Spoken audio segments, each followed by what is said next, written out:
மூத்த வழக்கறிஞர் திருவாளர் சிபிஐ சுந்தரவடிவேலு அவர்கள் ஒரு காமன் நேரம் ஆன்மீக சொற்பொழிவாற்றுவார்.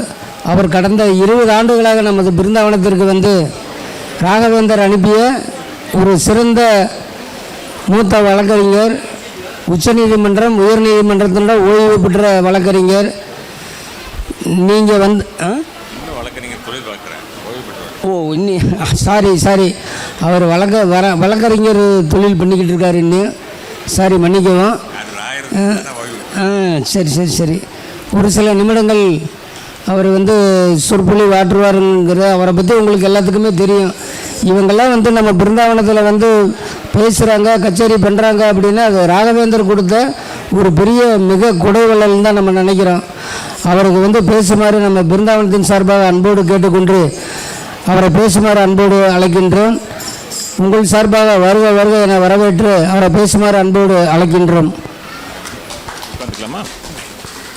பூஜ்யாய ராகவேந்திராய நமக.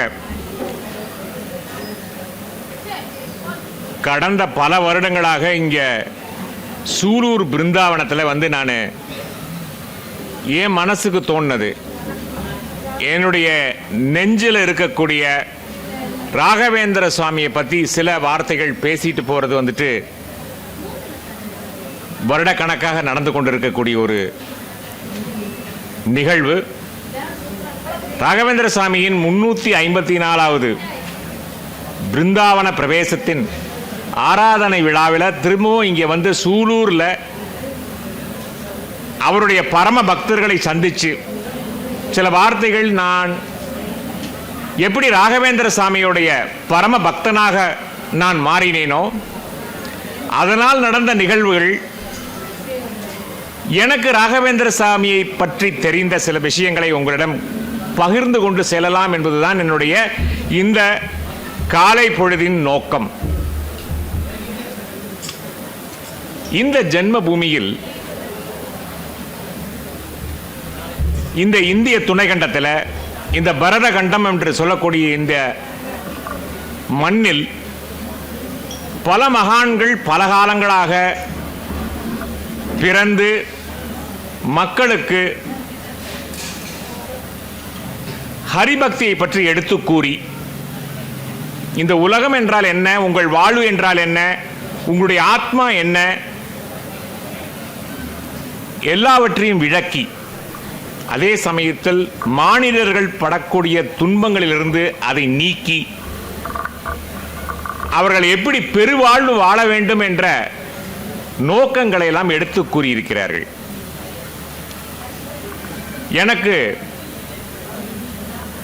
17-18 வயதாகக்கூடிய காலங்களிலேயே பல மகான்களை பற்றி படிக்கக்கூடிய வாய்ப்புகள், சித்தர்களை பற்றி, சாய்பாபாவை பற்றி, அதே சமயத்தில் ஸ்ரீ ராகவேந்திர சுவாமிகளை பற்றியும் படிக்கக்கூடிய ஒரு காலம் எனக்கு ஏற்பட்டது. அந்த காலக்கெடுவில் இந்து பத்திரிகையில் ராகவேந்திர சுவாமியை பற்றி ஒரு பதிவு ஆங்கிலத்தில் வந்தது. அதை படிக்கக்கூடிய ஒரு சமயம் எனக்கு கிடைத்தது.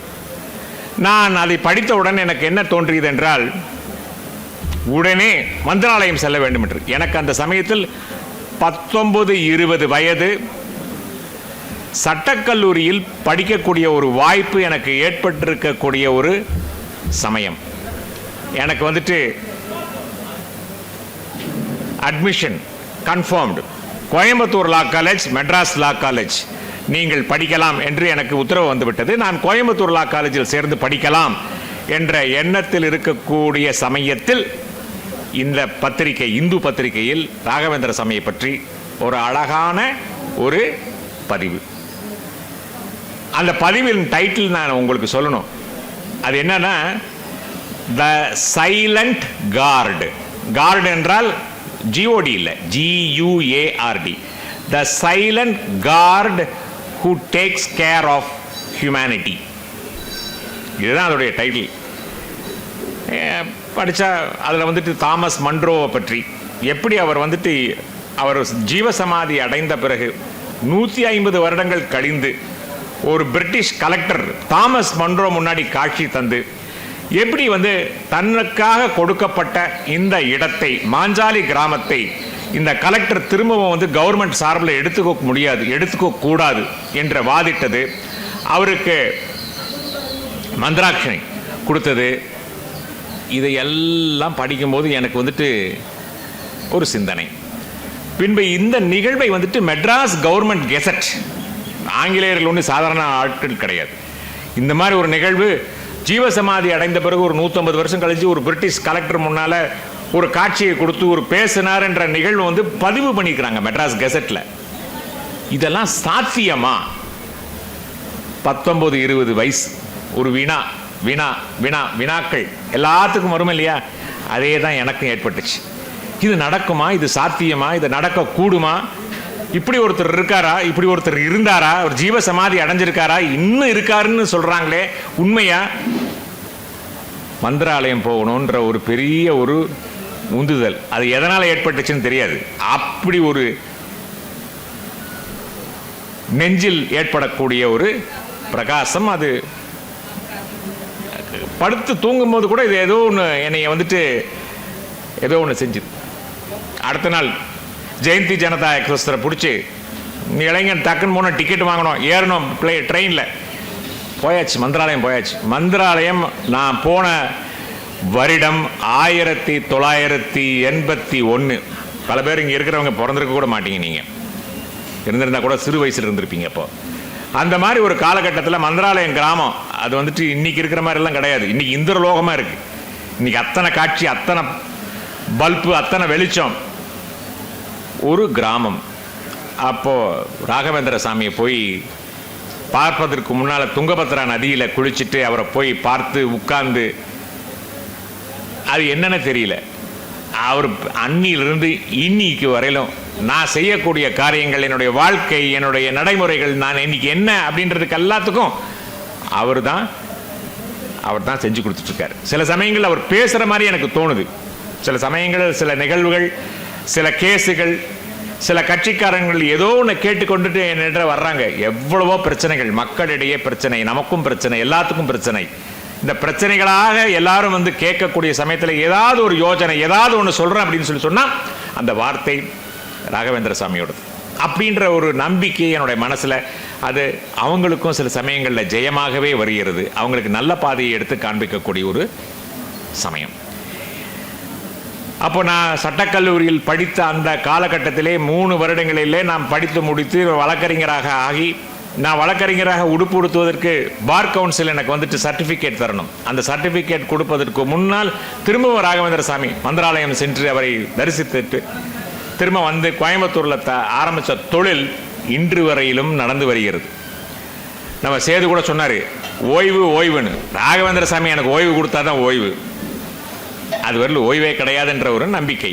அது இன்னை வரையிலும் நடந்து கொண்டு வரக்கூடிய ஒரு நல்ல விஷயம். என்னுடைய குடும்பம், என்னை சார்ந்தவர்களான ராகவேந்திர சாமியினால் ஏற்படக்கூடிய அனைத்தும் நன்றாகவே நடந்து கொண்டு வரக்கூடிய ஒரு நிகழ்வுகள். கணேஷ், ராகவேந்திர சாமியை பற்றி நான் சொல்லணும் அப்படின்னு சொல்லி நினைச்சா, உங்களுக்கு எல்லாத்துக்கும் தெரியும் 3 விதமான ஒரு ரிலீஜியஸ் பர்ஃபங்க்ஷன்ஸ் அப்படின்னு சொல்லி சொன்னால் என்ன அப்படின்னு சொல்லி சொன்னால், நமக்கு வந்து மத்துவம்ன்றது ஒரு சாரார் இருக்கிறாங்க. அதை நாம் வந்துட்டு துவைத்தம்னு சொல்கிறோம். அத்வைத்தம் என்று ஒன்று உண்டு, விசிஷ்டாத்வைத்தம் என்று உண்டு. அத்வைத்தம்ன்றது நமக்கு வந்துட்டு சங்கராச்சாரியாரால் கூறப்பட்டது, எல்லாமே ஒன்று தான் அப்படின்னு சொல்லி. விசிஷ்டாத்வைத்தம் என்பது நமக்கு வந்துட்டு ராமானுஜர் எடுத்து சொன்னது. துவைத்தம்னு சொன்னது வந்துட்டு மத்வர் எடுத்து சொன்னது. ஆக இந்த 3 திசைகளில் தான் நம்மளுடைய பார்வைகள், நம்ம அறிந்து கொள்ளக்கூடிய இந்த உலகம், இந்த மாயை எல்லாமே நம்ம புரிஞ்சுக்கிறக்கூடிய ஒரு இது 3மே சில பேர் சொல்லுவாங்க ஒன்று மாறுபட்டிருக்குன்னு சொல்லிட்டு. அதெல்லாம் அப்படி கிடையாது. ராகவேந்திர சாமி சொல்றாரு, துவைத்தமும் மத்வ மதமும் அத்வைத்தமும் விசிஷ்டாத்வைத்தமும் மார்க்கத்தை தான் காண்பிக்கின்றது. அதாவது நீங்கள் வந்துட்டு பிஏ படிக்கலாம், பிஎஸ்சி படிக்கலாம், எம்ஏ படிக்கலாம், எம்எஸ்சி படிக்கலாம், டாக்டரேட் படிக்கலாம், லாயருக்கு படிக்கலாம். ஆனால் செல்லக்கூடிய பாதைகள் வெவ்வேறாக இருந்தாலும் கடைசியில் போய் சேரக்கூடியது ஒன்று. அந்த மகான், அந்த பிரபு, அந்த பிரபஞ்சத்தை ஆட்டி படைக்கக்கூடிய அந்த ஆண்டவரன் தான்றதை எடுத்து சொல்கிறார். நான் வந்துட்டு அதுக்கு பிறகு நான் வந்து படிக்க இதெல்லாம் எனக்கு தெரியுது. என்னடா அத்வைத்தத்தில் இப்படி சொல்கிறாங்க, துவைத்தத்தில் இப்படி சொல்கிறாங்க, விசிஷ்டாத்வைத்தத்தில் இப்படி சொல்கிறாங்கன்றது எல்லாத்தையும் நான் யோசனை பண்ணி பார்க்க ராகவேந்திர சாமி அதுக்கு வந்துட்டு இது இப்படி அது அப்படின்னு சொல்லி அவர் சொல்கிறார். அவருடைய கிரந்தங்களெல்லாம் நம்ம இப்போ படிக்க முடியாது, எல்லாரும் படிக்க முடியாது, எல்லாத்துக்கும் சமஸ்கிருதம் தெரியாது, எல்லாத்துக்கும் எல்லாம் தெரிஞ்சு தமிழ்லையோ அல்லது ஆங்கிலத்திலோ எழுதியிருக்கக்கூடிய வாய்ப்புகள் இல்லை. ஆனால் முழு நம்பிக்கை அவர் மேல் வைத்தால் அவரே உங்களுக்கு ஆசான் அப்படின்றது எனக்கு இப்போ புரியுது. இந்த காலகட்டத்தில் இந்த வயசான ஒரு சமயத்தில் எனக்கு என்ன புரியுது அப்படின்னு சொல்லி சொன்னால், நீங்கள் எதை கேட்டாலும் அவர்கிட்ட இருந்து ஒரு பதில் கிடைக்கும். அது சரியான பதில், அது சரியான பதில். எந்த ஒரு பிரச்சனையாக இருந்தாலும் சரி, எந்த ஒரு கேள்வி, அதாவது ஆராய்ச்சிக்குரிய கேள்வி, இந்த பிரபஞ்சத்தை பற்றிய கேள்வி எல்லாத்து மனசுலையும் இருக்குல்லவா, சாவு, இறப்பு, பிறப்பு, இதெல்லாம் எப்படி என்ன ஏதுன்றதுக்கு எல்லாவற்றிற்கும் பதில் சொல்லக்கூடிய ஒரே ஒரு மகான் இன்று ஜீவசமாதியில் இருந்தாலும் உங்களுடன் என்னுடன் இருந்து பேசக்கூடியவர் யார் அப்படின்னு சொல்லி சொன்னால் அது ஸ்ரீ ராகவேந்திர சுவாமி. அதனால தான் நான் அடிக்கடி சொல்றது என்னன்னா, ராகவேந்திர சாமி இந்த உலகத்தின் குரு, ஜகத்குரு அப்படின்னு ஒருத்தர் இருந்தார்னா, இந்த ஜகத்தில் வாழக்கூடியவர்கள் எல்லா மதத்தையும், அது எந்த மதமா இருந்தாலும் சரி, இஸ்லாம், கிறிஸ்டியானிட்டி, இந்துயிசம், புத்திசம், ஜெயினிசம், எந்த மதமாக இருந்தாலும் சரி, எல்லா மதங்களையும் தாண்டி ஒரு ஜகத்திற்கு இந்த குருவாக இருக்கக்கூடியவர் யாருன்னா ஸ்ரீ ஸ்ரீ ஸ்ரீ ராகவேந்திர சுவாமிகள் தான். இந்த 354வது அவருடைய ஆராதனை விழாவை நம்ம வந்துட்டு கொண்டாடுறதுல நம்ம ரொம்ப ரொம்ப ரொம்ப ரொம்ப சிறப்பிக்கணும். நம்ம எல்லாரும் அவருடன் நம்ம ஒருங்கிணைக்கணும். அந்த ஒருங்கிணைப்பு எப்படி வரும் அப்படின்னு சொல்லி சொன்னால், அவர் மேலே நீங்கள் காண்பிக்கக்கூடிய ஆர்வமும் உன்னதமான மதிப்பும் உன்னதமான அன்பு. அவர்கிட்ட நீங்கள் அன்பு காமிச்சிட்டிங்கன்னா போதும், நீங்கள் இத்தோடு அன்பை கொடுங்க, உங்களுக்கு எவ்வளோ பெரிய கடல் கடலாக அன்பு கொடுப்பாருன்னு சொல்லிட்டு காமிச்சுக்கிறதுக்கு இந்த 2 தம்பதிகள் காரணம், கணேசனும் மாலதியும். நான் சொல்கிறது உண்மையாமா, உங்களுக்கு வந்துட்டு நீங்கள் வந்துட்டு இந்த ஒரு மடத்திற்காக வேண்டி இவ்வளவு காரியங்களை நீங்கள் செஞ்சு கொடுத்துட்ருக்கீங்க அப்படின்னு சொல்லி சொன்னால், அதற்காக வேண்டி ஒவ்வொன்றும் அவர் சொல்லித்தான் நீங்கள் செய்கிறீங்கன்றது என்னுடைய ஆழ்ந்த நம்பிக்கை. அது உண்மையும் கூட. அப்படி தானே? சத்தமாக சொல்லுங்கள் அப்படிதான் அப்படின்னு சொல்லிட்டு. இப்போ இதுக்கு முன்னாடி நம்ம பாடின போது நம்ம சொன்னோம், ராகவேந்திர சாமிக்கு ஜெயம், ராகவேந்திர சாமிக்கு ஜெயம், ராகவேந்திர சாமிக்கு ஜெயம். நான் இந்த சமயத்தில் இந்த நிலையில் இருக்கக்கூடிய ஒரு நல்ல வார்த்தையை நான் உங்களுக்கு சொல்லணும், பகிர்ந்து கொள்ளணும்னு சொல்லி சொன்னா, நம்புங்கள் ராகவேந்திர சாமியை, உங்கள் வாழ்க்கை ஜெயம், உங்களை சார்ந்தவர்களுக்கும் ஜெயமே என்று சொல்லி விடைபெறுகிறேன். வணக்கம், வணக்கம், வணக்கம்.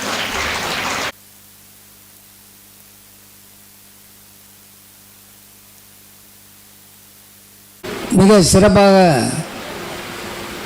ஆன்மீக சொற்பொழிவு சிறிது நேரம் பேசினாலும் அனைவருடைய மனதில் பிடிக்கும் வண்ணமாக பேசி, இப்பொழுது உங்களுடைய சார்பிலும் ஸ்ரீ ராஜா மருத்துவமனை பீளமேடு வரதராஜ் சார் அவர்கள் இப்பொழுது சிறப்புரையாற்றுவார்கள், பொன்னாடை போற்றுவார்கள். நீங்கள் அனைவரும் கரவொலி எழுப்புமாறு அன்போடு கேட்டுக்கொள்கிறோம்.